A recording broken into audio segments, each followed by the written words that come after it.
Hello, everyone.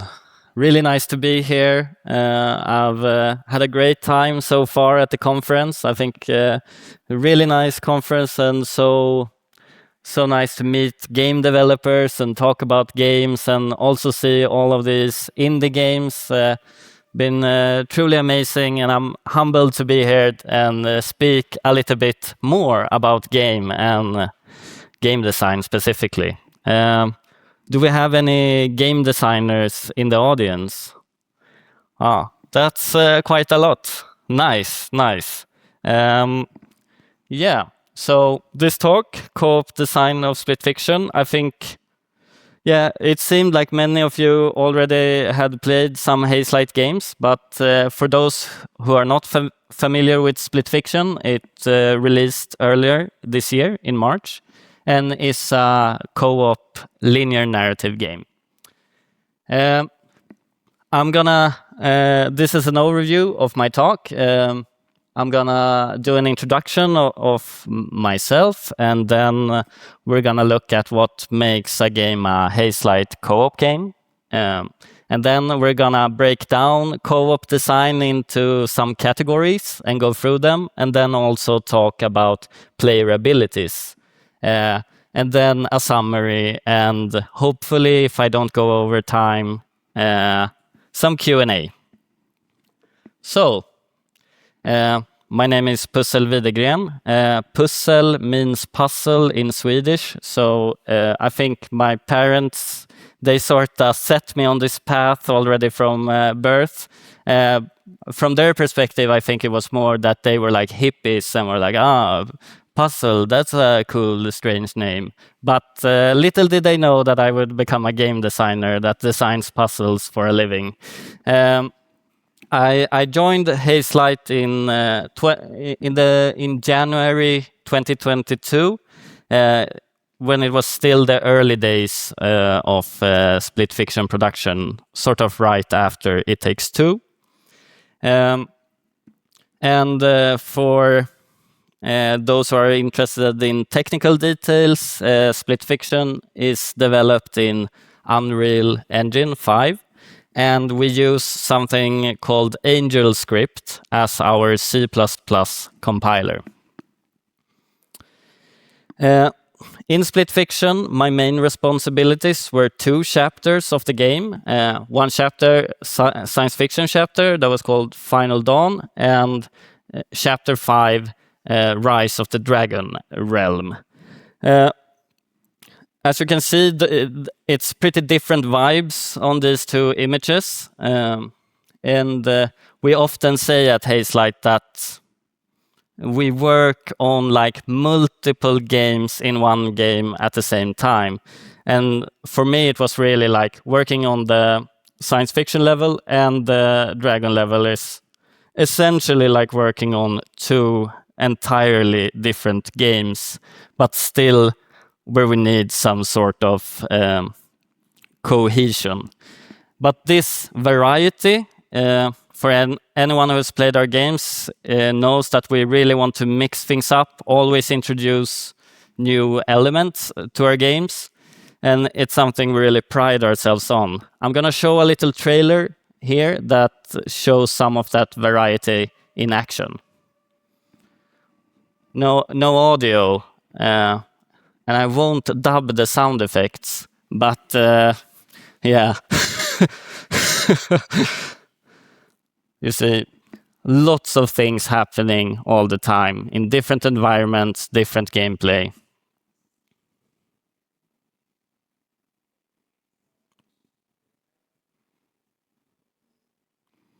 Yeah. So what is a Hazelight co-op game? I think I touched on it a little bit already, but the 3 games that Hazelight has released, Way Out, It Takes Two, and Split Fiction, all are 2-player narrative games.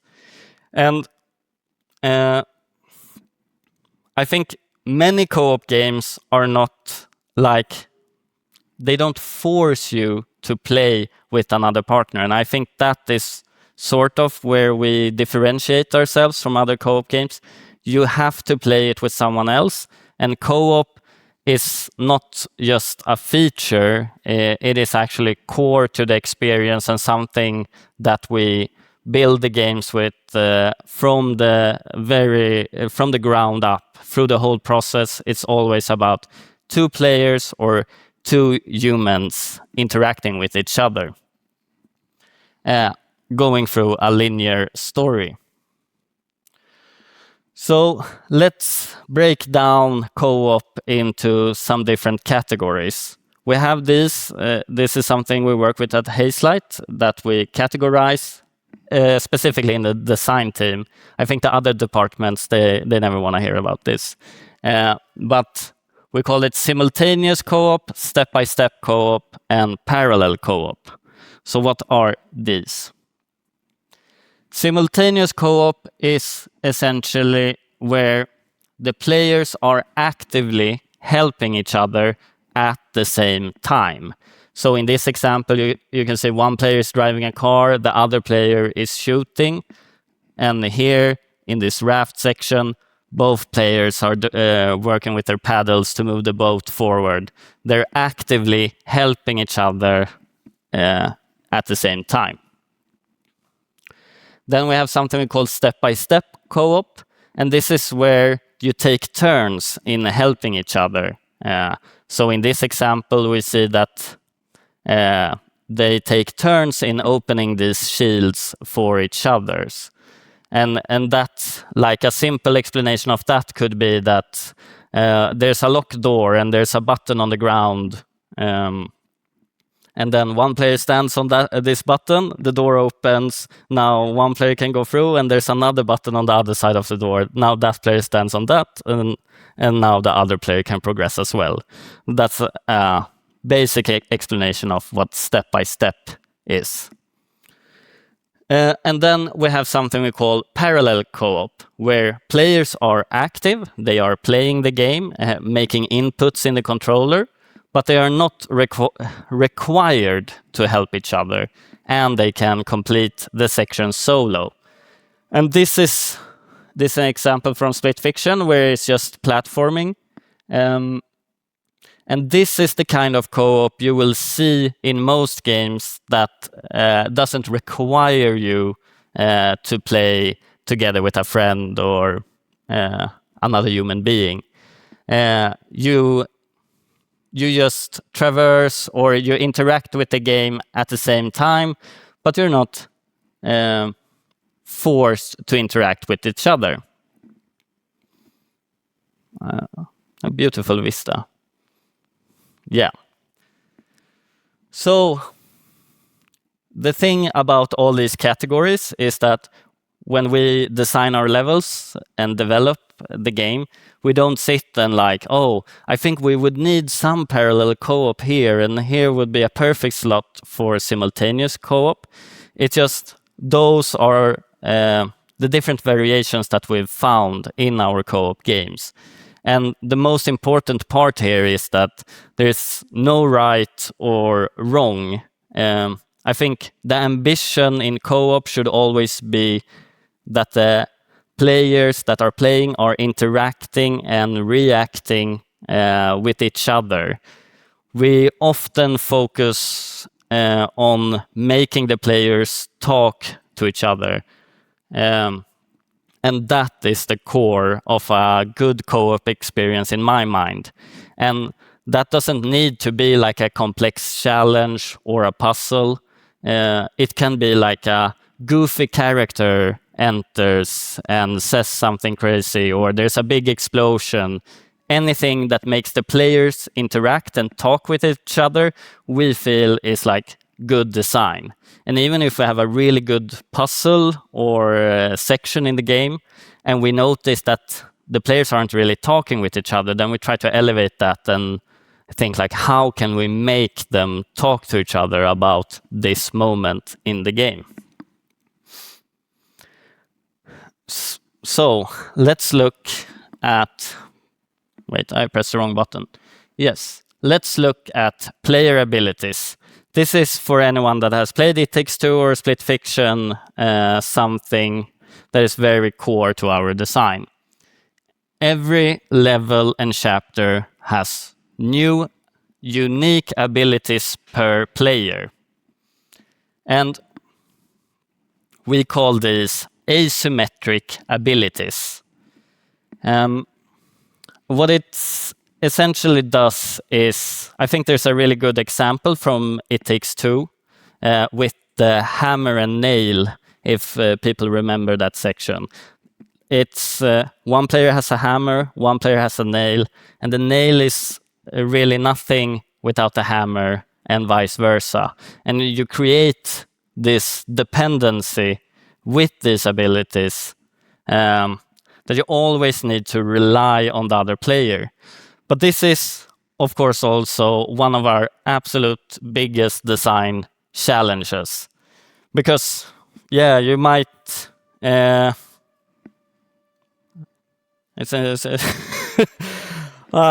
got a little bit distracted by that sound. I'm sorry.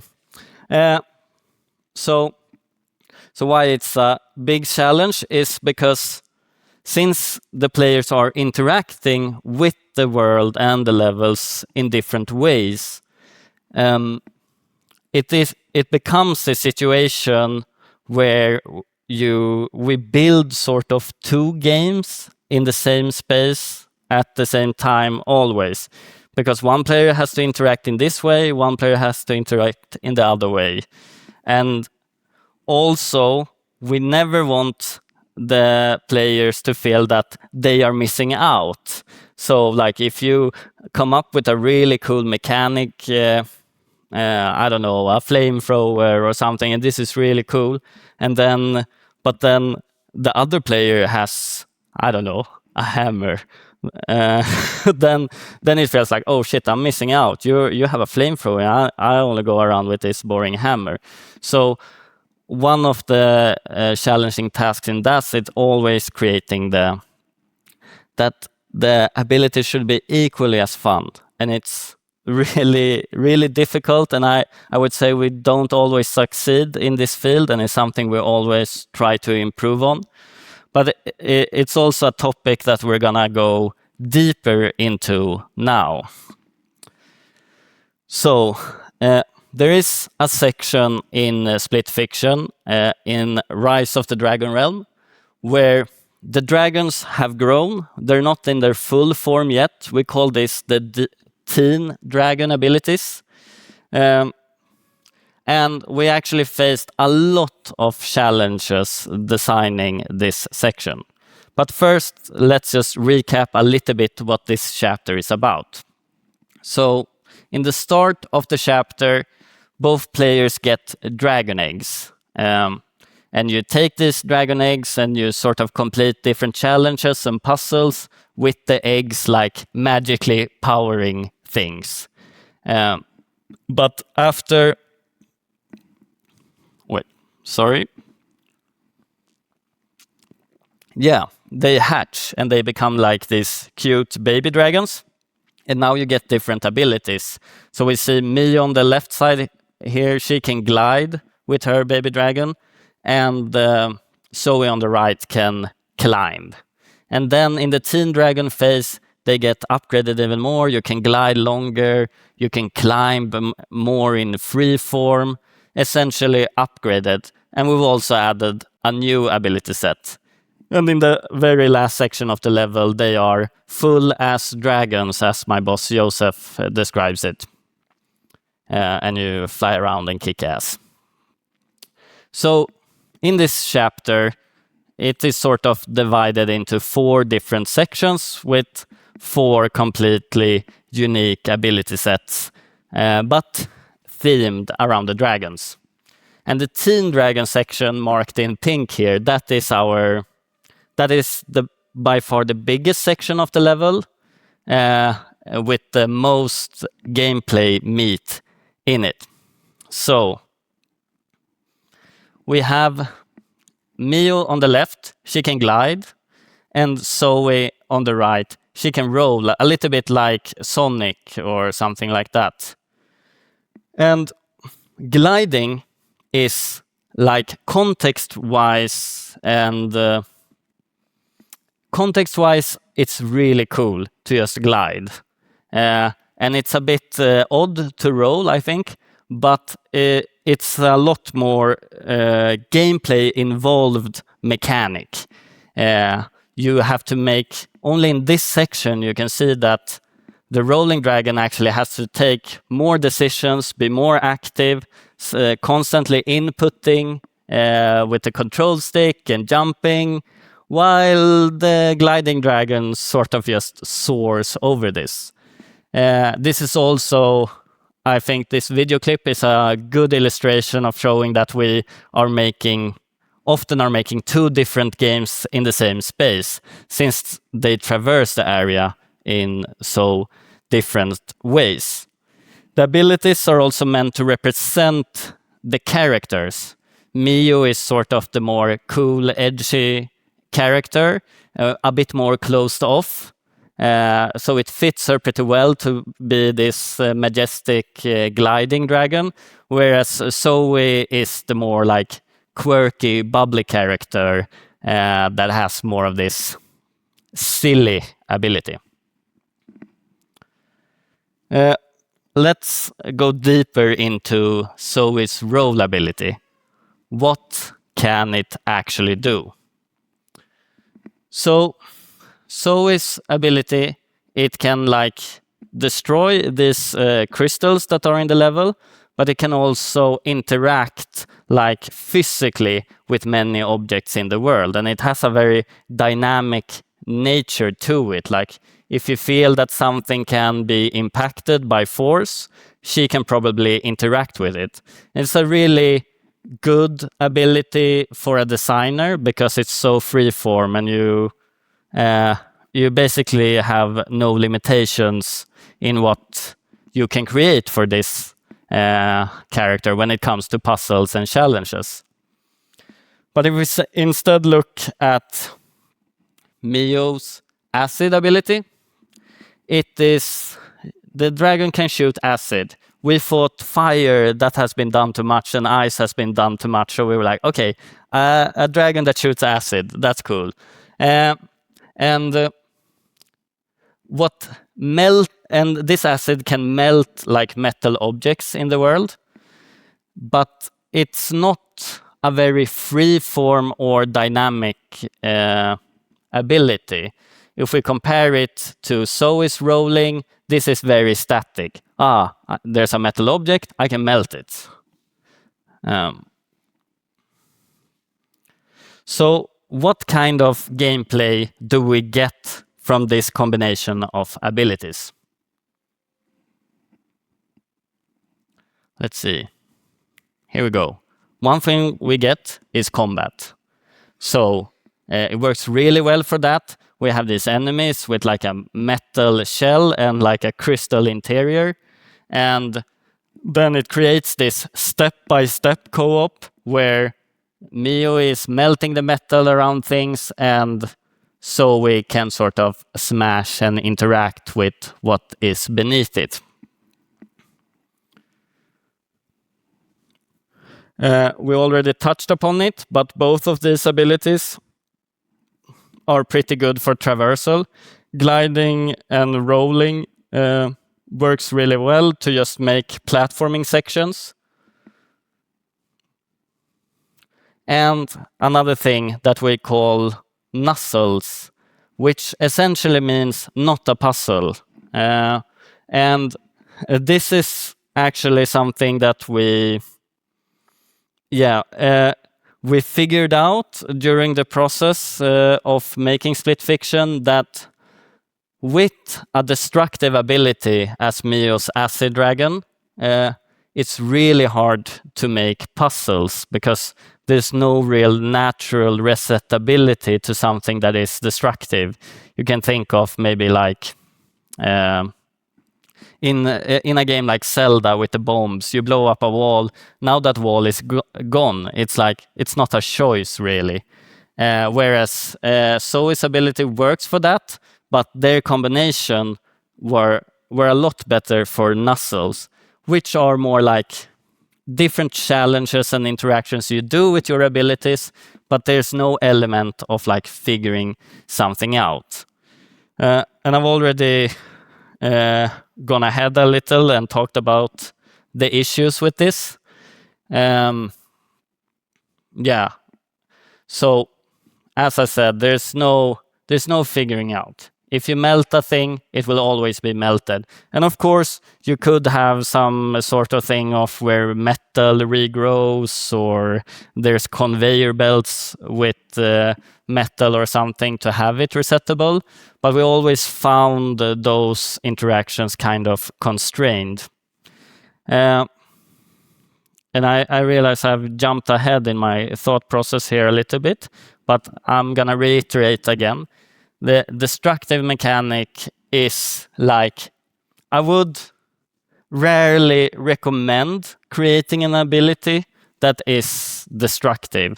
I think I mentioned a flamethrower earlier, and I think that would also come in the category of a destructive ability, because it limits your options as a game designer by quite a lot. One thing we did to sort of solve this is something that I called the Acid Dragon Band-Aid. And that is that we integrated these different statues in the game that like magically reacts to the acid. And this gave us some opportunity to actually make some sort of puzzles. But I would say that the Teen Dragon section actually doesn't contain a single puzzle in the classical meaning of the word, only nuzzles. And I think, like with It Takes Two and Split Fiction, we do a lot of puzzles. So we sort of stepped away from one of our core things here. And that is because of something that you talk about a lot in game design, player expectation. You are making a level where you control dragons, and you want to feel like you are a dragon. And it always, when we started prototyping things, it always felt a bit weird that there's like this contraption that this great dragon are wait, I should move a block to this position and you stand on a button. We always felt that there's something really off with this. It feels a lot more natural when you are the player characters, but as dragons, we decided that what's the most important thing to do is to lean into the fantasy of being a dragon. You're big, you're strong, you're powerful and forceful. And players seem to really appreciate this when we then release the game. I think I've never seen anyone complain about this level not having puzzles, because I don't think you really think about it when you play the game. And I've also now been very, like, I guess you could say, critical of the acid dragon soaring in the background here, because of its destructive ability. But when players and playtesters play, everyone loved the acid dragon. They loved it so much because it much more felt like a dragon fantasy than the rolling dragon. Even though gliding, you have no choice. There's so many fun platforms and interactions. I just glide over them. Don't care about them. There's something to destroy. I like to destroy it.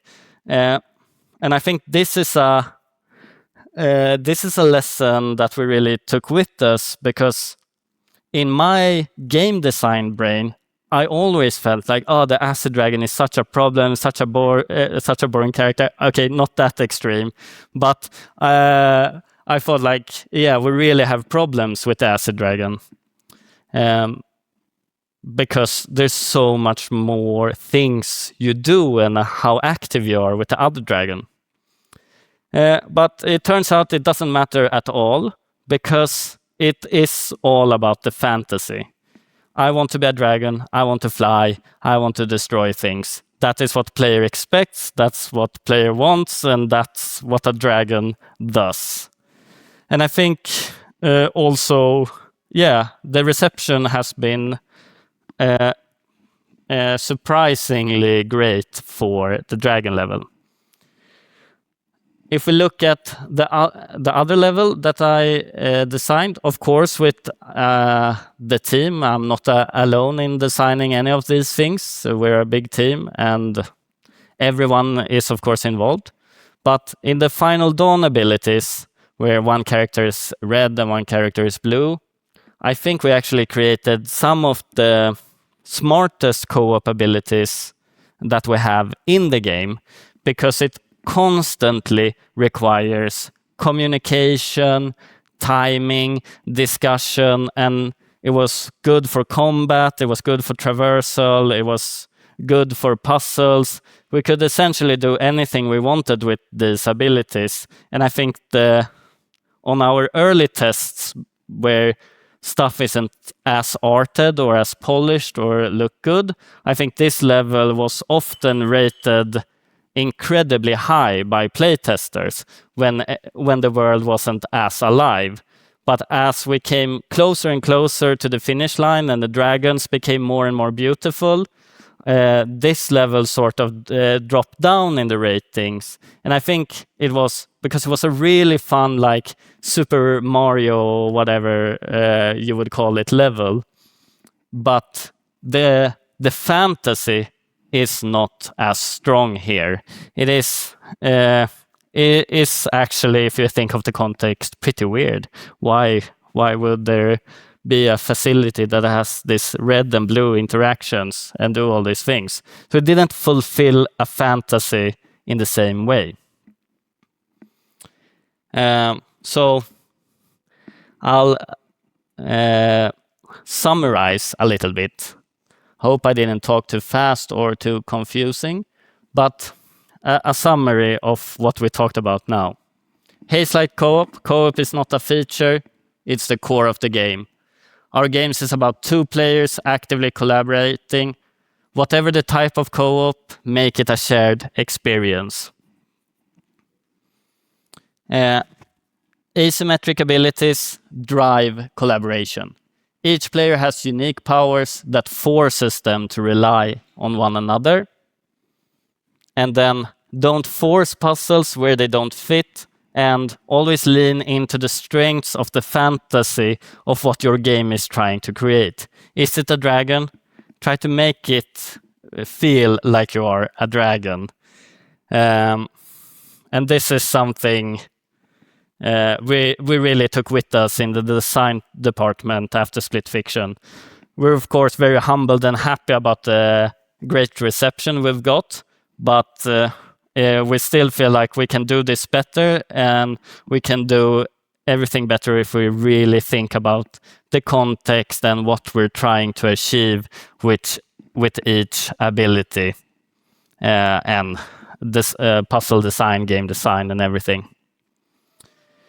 Yes, so some bonus content, or DLC if you will.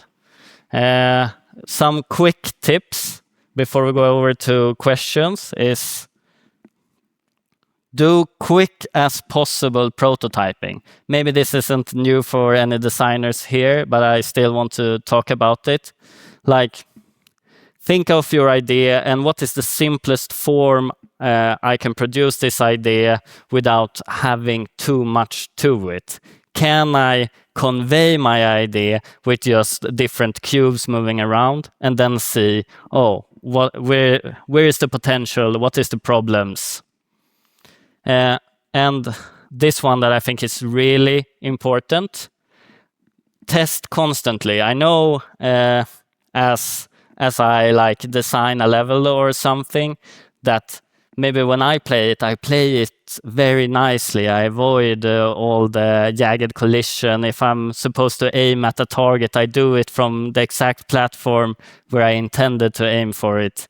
But then I throw the controller in someone else's hands, and they will do all awkward things with my design, and maybe stand with their back against a tree and try to shoot the target through some leaves or something.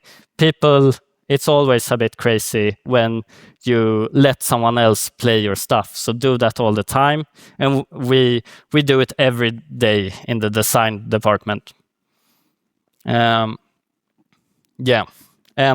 maybe this is not for everyone, but since we have so many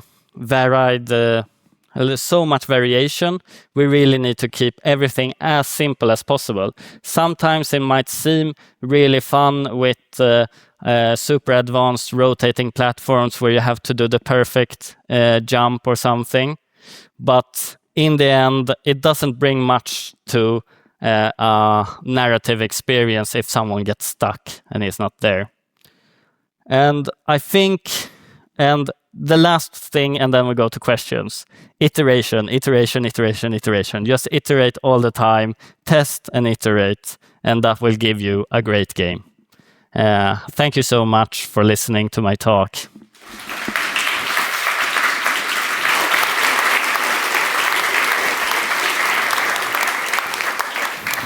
Thank you so much, Pussel. Okay, we have time for some questions, you guys. Yeah. Hello, thank you for the talk. Very nice. I have a question about, so you divided this different type of co-ops in simultaneous co-ops, step-by-step co-ops, and parallel co-ops.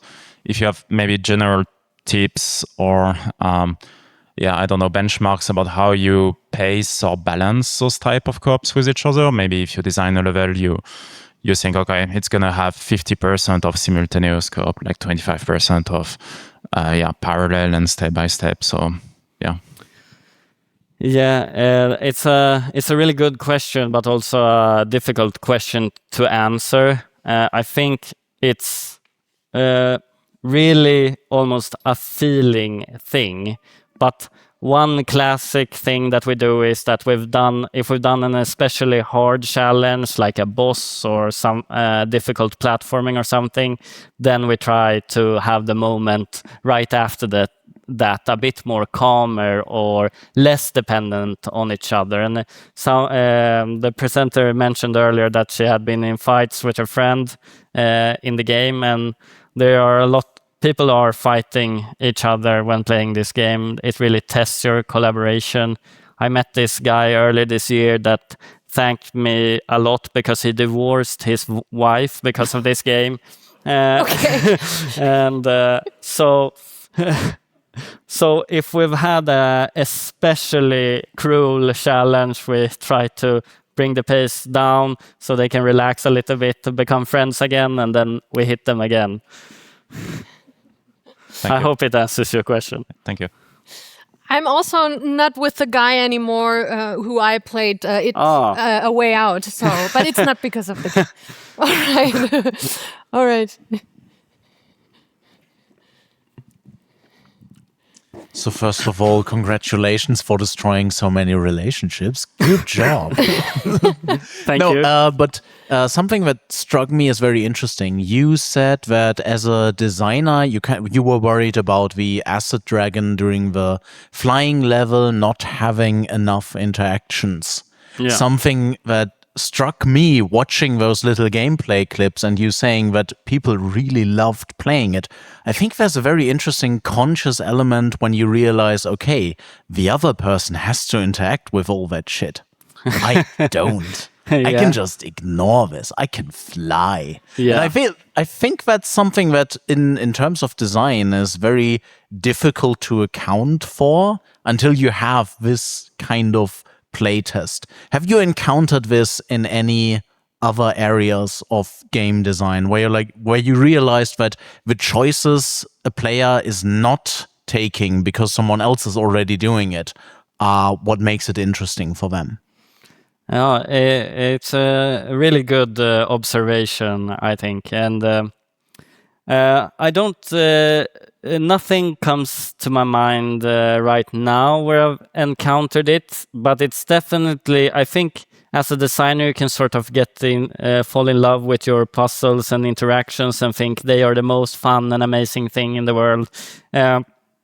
But then a player gets their hands on it and they see the puzzle and they're like, oh no, can we do something else? What's on Netflix? I don't know.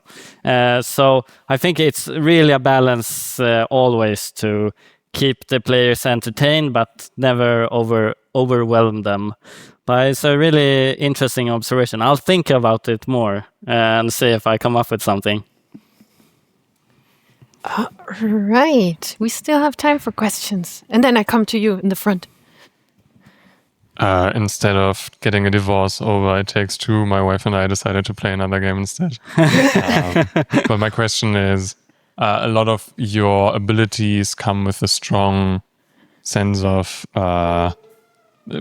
it needs to be a hammer and it needs to be a nail, right? So it needs to be visually there. But you also say playtest as early as possible.